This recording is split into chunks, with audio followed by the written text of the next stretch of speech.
History of MMM, how it all began. Starting up of MMM, in 1989, Moscow Executive Committee in Leninsky district registered MMM as a cooperative society. It is in Russia. A few words about the leader. The MMM Cooperative Society was founded by Sergei Mavrodi and was one of the leading computer equipment distributors in Russia.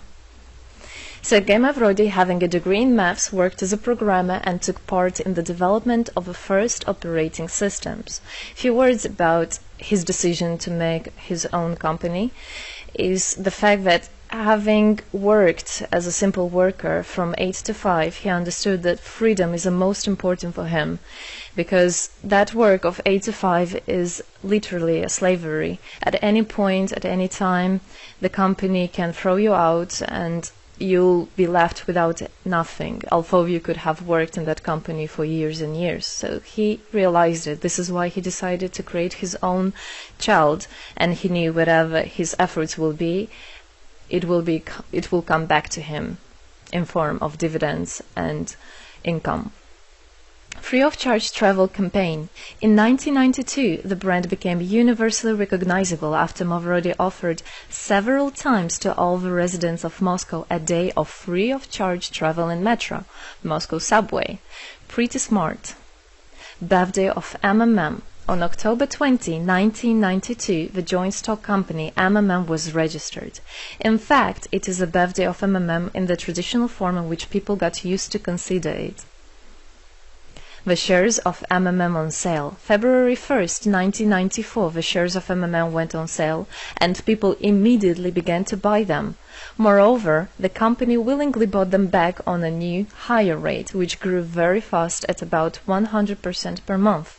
The company's principle today is always more expensive than yesterday worked perfectly. Few words about that. Why did he do that? As you might know, in 1991, the Soviet Union fell. So if until at the time of the Soviet Union, everything that there was in the country, like properties, different companies or whatever that was bringing some goods, was national. So any person of the country was entitled to have a share of that production, of that company. Everybody was equal. But when the Soviet Union fell, what it meant is that all the companies, all the properties had to be privatized. So you can imagine there is a company, a huge company. People worked there for years and years. And at one moment there comes a person and says, all that is mine. Yes, this was the case, and obviously that information, that laws about the fact that it was possible to privatize was kept only for a small group of people for obvious reasons.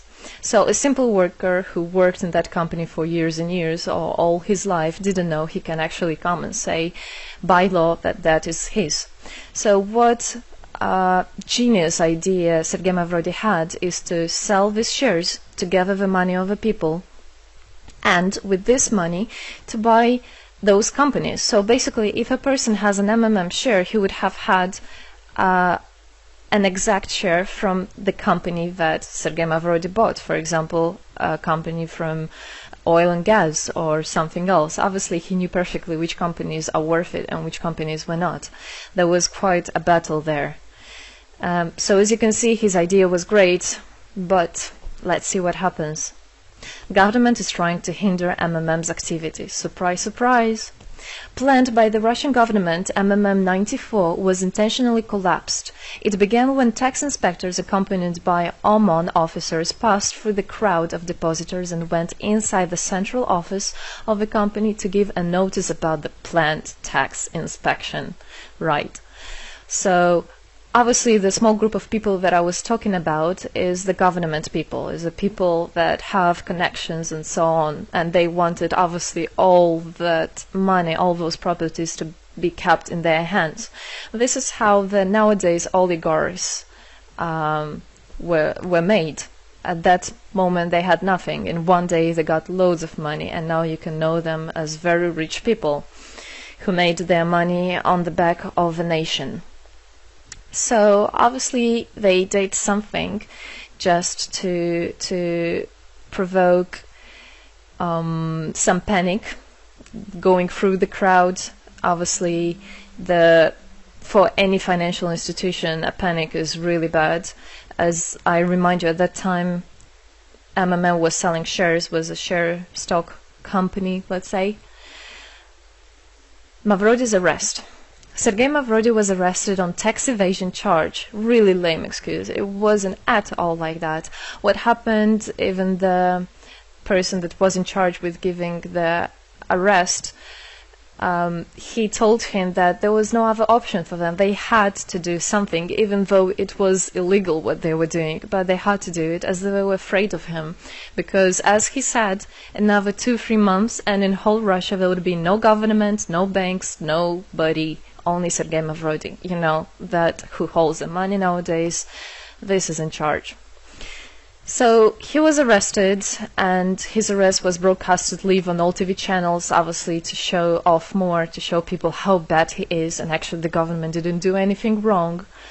On the same day, there was a storm of the central office of MMM. The company was prescribed to recover 49.9 billion rubles to the budget. Huge money.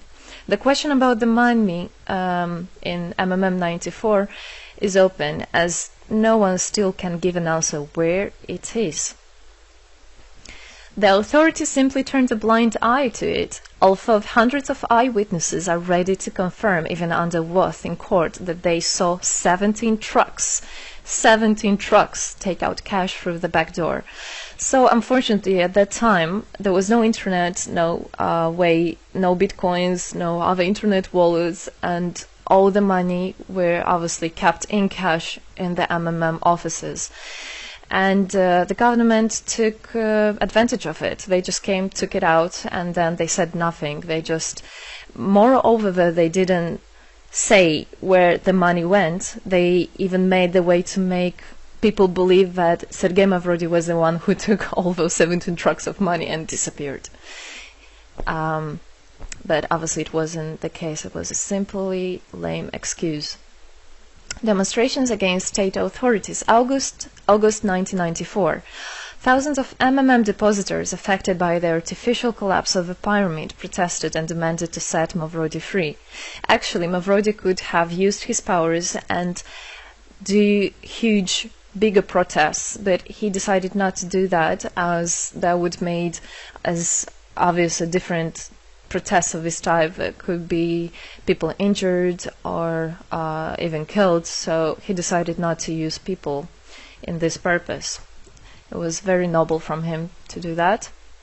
MMM leader became a deputy. However, he found a way to get out of the prison. Being imprisoned, Sergei Mavrody had managed to register as a candidate for a deputy of the State Duma and was released from prison. He won the elections by a landslide and became the deputy of the State Duma of the first convocation. So, as a deputy in Russia, they have privileges. This is why, becoming a deputy, he was set free. The State Duma is against Mavrody. Surprise, surprise! The State Duma deputies deprived Sergei Mavrody of his deputy plenary powers due to his permanent absence at the Duma's meetings. That incident was the only one in New Russia's history. Sergei Mavrody wasn't interested at all in politics. It's not, he hates politics, as he said it many times. So he became a deputy only for the reason to get out of a prison. That's it. He wasn't interested to go to their meetings, as he himself considered as well the people there as being quite silly and not worthy to spend time with. But this was another lame excuse for them to deprive him by saying that he is absent. A candidate for presidency. The Central Election Commission registered the authorized representatives of the initiative group that had nominated Mavrody as a candidate for the President of Russia, but subsequently rejected a significant part of the signatures in the support of a candidate, and his registration was renounced. So, for obvious reasons, they did that again. They weren't interested into having a fair president, a fair leader on top of their head. Revival of MMM, January 2011. Sergei Mavrody renounced launching a new launching a new project of MMM 2011. Together we change the world. Previously, there were simply no analogues of similar systems in the world. The film about MMM, the launch of the project fell in the same time interval with the release of Russian film about MMM Pyramid, the plot of which is based on the eponymous book in which the history of MMM is disclosed by Sergei Mavrodi. So he wrote a book, and there is a movie which I highly recommend you to watch. You can find it online on YouTube. MMM is building a new, fair financial order. June 2012, the activity of MMM made a lot of banks collapse and a huge outflow of funds from deposit accounts happened. The system numbered more than 35 million members at the time. For obvious reasons, the fight against the system started. It suffered the same fate as MMM 94, eventually collapsed. So what happened? A lot of banks, as I already said, had a huge outflow, and another minus of the system of that time was that it wasn't really quite a community, because the money was still kept by the managers in MMM.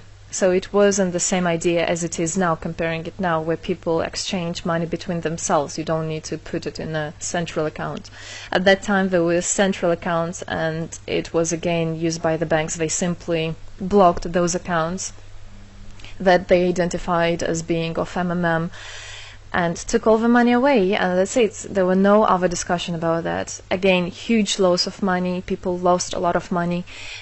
Sergei Mavrodi didn't get all of them. It was again the banks that took the advantage of it. MMM 2012 is just the beginning. I'll be back. Sergei Mavrodi announced the launch of a completely new MMM, World Mutual Aid Fund, MMM community. It speeded up since the first day, showing crazy dynamics on new members' registration. It has been decided to send 10% of the whole turnover on payments to the affected members of MMM 2011. So again, another genius idea. In order not to make central accounts, in order not to gather the money somewhere, now the money are spread directly between participant itself. You can just check in your account online whom you should transfer the money to. So MMM now is connecting all the people between themselves and exchange, so that they can exchange the money and get benefits of it. It's amazing and it's crazy, but it is true. MMM is growing. Some short facts. 2012, MMM started its development in India. It had great, huge developments. 2012-2013, following India, MMM Bangladesh was launched as well. 2013, MMM Indonesia was launched. 2014, MMM Hong Kong. And it's not the end. MMM Global, 2014. MMM Global started up in the spring 2014. It is a voluntary network, a community of millions and millions of people from more than 100 countries worldwide. So there is already MMM settled in Argentina, Brazil, Philippines, Hong Kong and other, and all the rest of people in the world from all the countries of the world are able to participate as well. So they rebelled against the financial slavery and combined their money for this purpose. So how it is possible? MMM, the Republic of Bitcoin. Bitcoin is another genius idea to set the world free. For MMM Global participants' convenience, there were some trendy ideas on funds transfers implemented. From now on, all the countries where you can buy and sell Bitcoins can be registered in a branch of Free People of the Republic of Bitcoin. Thus, there is no barriers to develop MMM in small countries due to their restrictions on the international bank transfers. Banks. This is not something that we would want to use, as the banks can anytime put restriction on an account or even block an account and take all the money. Yes, the banks can do that. Read better your contract. So, Bitcoins is really genius idea to do that. Join MMM Global, join our community, set the world free. Don't hesitate, don't even think of going back, just go always forward. We are writing the history right here and right now. We are not going to be any more slaves working from 8 to 5, having pennies for that. We want to hold our own money and to get the benefits of it. I don't want a bank to use my money for their own purposes. I want us, people, free people, to use our money, to exchange the money when it is needed, and to help each other. This is really a great idea. And join us, write the history here today with us. And together we will indeed change the world.